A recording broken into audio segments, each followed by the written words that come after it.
Bonjour à tous, c'est Jean-Luc Haut sur sa chaîne YouTube. Aujourd'hui, nous allons parler de la Corée du Nord qui déploie 1000 missiles balistiques Hwasong 11D contre la Corée du Sud.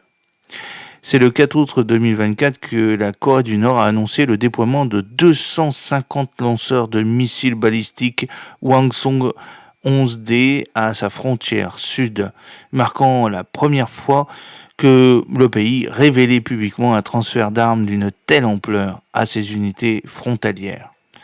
Chaque lanceur est conçu pour contenir 4 missiles balistiques à courte portée, capables de transporter des ogives de 4,5 tonnes et une portée allant jusqu'à 180 km pour un total de 1000 missiles. Cette révélation intervient dans un contexte de détérioration des relations avec la Corée du Sud et les États-Unis, tandis que les relations de la Corée du Nord avec la Russie et le Hamas se sont resserrées avec de multiples livraisons d'armes confirmées. La Corée du Nord a donc annoncé le déploiement de 250 lanceurs de missiles balistiques Hwasong 11D à sa frontière sud, marquant pour la première fois que le pays révèle publiquement un transfert d'armes d'une telle ampleur à ses unités transfrontalières. C'est la première fois que la Corée du Nord dévoile publiquement ce transfert d'armes d'une telle ampleur à ses unités. Selon Han Kyung-hee de l'Association coréenne des études sur l'industrie de la défense, chaque lanceur est conçu pour contenir 4 missiles. Han a émis l'hypothèse que l'approvisionnement en armes de la Corée du Nord à Moscou pourrait avoir eu un impact sur sa capacité à produire un total de 1000 missiles. Le discours de Kim lors de la cérémonie a abordé le paysage stratégique mondial en pleine mutation, soulignant la nécessité pour la Corée du Nord de renforcer sa dissuasion de guerre en réponse à la transformation des alliances dirigées par les États-Unis en bloc militaire basé sur le nucléaire. Des photos publiées par KCNA montraient des rangées de lanceurs de missiles avec des banderoles proclamant « Ouvrons l'âge d'or du développement de l'industrie de la défense sous la direction du grand camarade Kim ». Hong Min, qui est analyste senior à l'Institut coréen pour l'unification nationale, a noté que la production et l'exposition d'un si grand nombre de lanceurs de missiles a indiqué que l'événement avait été planifié des mois à l'avance. L'ampleur de la production a nécessité une main-d'œuvre et des ressources considérables, suggérant un effort bien coordonné. Parmi les participants de la cérémonie figurait la fille adolescente de Kim, Joo Hae, qui, selon les services secrets sud-coréens, serait préparée à devenir l'héritière de Kim. On la voit applaudir derrière son père. Sur l'une des photos, Kim a affirmé que les nouveaux systèmes d'armes avaient été conçus sous sa direction, même si les experts pensent qu'il impliquait probablement une technologie étrangère modifiée. Depuis janvier 2024, la Corée du Nord a introduit de nouveaux systèmes d'armes, comme un nouveau système de lance-roquettes multiples de 240 mm en février, le char de combat principal Cheonhwa-2, une version améliorée du modèle M2020 en mars. Les relations entre la Corée du Nord et la Corée du Sud se sont fortement détériorées depuis le début de l'année et sont actuellement à un niveau historiquement bas. Kim Jong-un a multiplié les essais d'armes nucléaires et envoyé des ballons remplis de déchets de l'autre côté de la frontière. En réponse, la Corée du Sud a repris ses émissions de propagande, suspendu un accord militaire visant à réduire les tensions et repris les exercices de tir réels près de la frontière.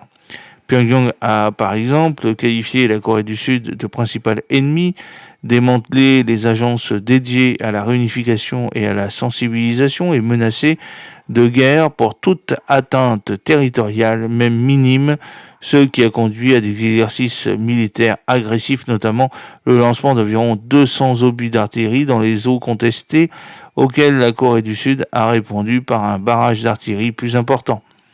En outre, depuis janvier 2024, la Corée du Nord a introduit plusieurs nouveaux systèmes d'armes, comme un nouveau système de lance-roquettes multiples de 240 mm en février, le char de combat principal Cheonhwa-2, une version améliorée du modèle M2020 en mars. Enfin, la résiliation par la Corée du Nord de l'accord militaire global de 2018 a encore aggravé la situation, annulant le cadre de sécurité de longue date et poussant la péninsule au bord du conflit. En août 2024, les relations entre la Corée du Nord et les États-Unis restent très conflictuelles, caractérisées par une méfiance mutuelle et des postures militaires. Kim Jong-un a déclaré qu'il se préparait à un conflit potentiel avec des États-Unis, citant les menaces perçues de la présence militaire américaine en Corée du Sud et des stratégies régionales plus larges. Malgré les efforts diplomatiques passés, ces dernières années ont vu un retour à une position plus conflictuelle de la part de Pyongyang, notamment une augmentation des essais de missiles, des rassemblements anti-américains et des déclarations publiques de préparation à l'utilisation d'armes nucléaires si nécessaire. En réponse, les États-Unis continuent de mettre l'accent sur une politique de dissuasion et de défense, en maintenant de solides alliances militaires avec la Corée du Sud et le Japon à travers plusieurs exercices militaires conjoints visant à dissuader les menaces nord-coréennes.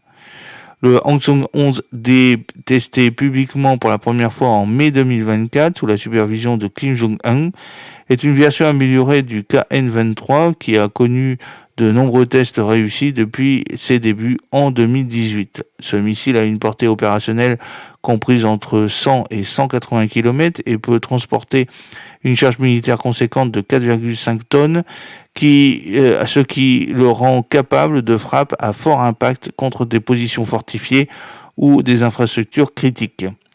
Les relations entre la Corée du Nord et la Russie se sont resserrées, notamment en raison de leur intérêt stratégique commun et de leur opposition à l'influence américaine dans la région.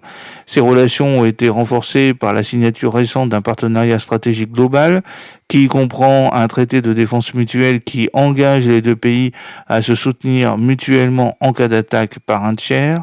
Cette évolution intervient dans le contexte de la fourniture par la Corée du Nord de munitions à la Russie pour sa guerre en Ukraine, la Russie lui fournissant en retour une aide économique et militaire. Le partenariat comprend également une coopération dans le domaine des technologies militaires avancées qui pourrait aider la Corée du Nord dans ses programmes nucléaires et balistiques, ainsi que la conversion potentielle d'un avion russe en système aéroporté de détection et de contrôle AEWNC. Cette alliance a suscité des inquiétudes parmi les pays occidentaux, notamment la Corée du Sud, les États-Unis et le Japon, quant aux capacités militaires accrues des deux pays et au risque d'une escalade des conflits dans la région. La relation de la Corée du Nord avec les acteurs non étatiques comme le Hamas, bien que moins médiatisés, ont également suscité des inquiétudes au niveau international. Des rapports indiquent que la Corée du Nord a fourni diverses formes de soutien au Hamas, notamment des transferts d'armes et des formations militaires.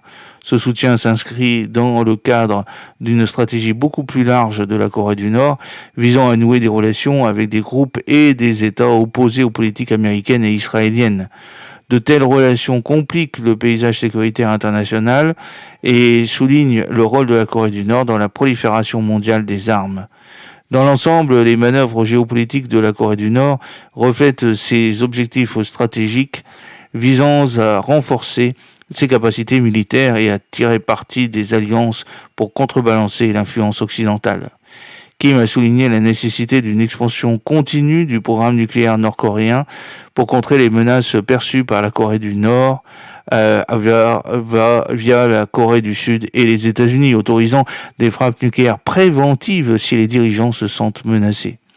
Français, et oui, par conséquent, les 250 lanceurs de missiles Hwasong 11D livrés aux premières unités de première ligne sont décrits par la Corée du Nord comme ayant une capacité nucléaire, mais en France, on en doute. Kim a souligné la nécessité d'une expansion continue du programme nucléaire de la Corée du Nord pour contrer les menaces perçues par la Corée du Sud et les États-Unis, autorisant des frappes nucléaires préventives si les dirigeants se sentent menacés.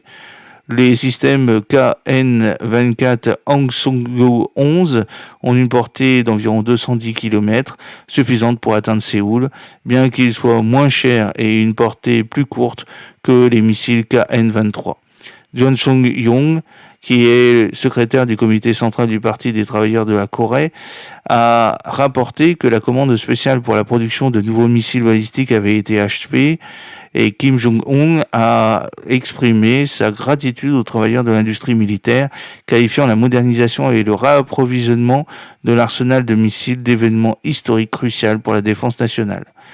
Le Hwang-11D, testé publiquement pour la première fois en mai 2024 sous la supervision de Kim Jong-un, est une version améliorée du KN-23 qui a connu de nombreux tests réussis depuis ses débuts en 2018. Ce missile a une portée opérationnelle comprise entre 100 et 180 km et peut emporter une charge militaire conséquente de 4,5 tonnes, ce qui rend capable de frappe à fort impact contre des positions fortifiées et des infrastructures critiques. Le Yongbyon 11D dispose d'un système de navigation autonome qui améliore sa précision en permettant des ajustements en plein vol, ce qui le rend plus difficile à intercepter. Sa trajectoire quasi-balistique complique encore les efforts d'interception.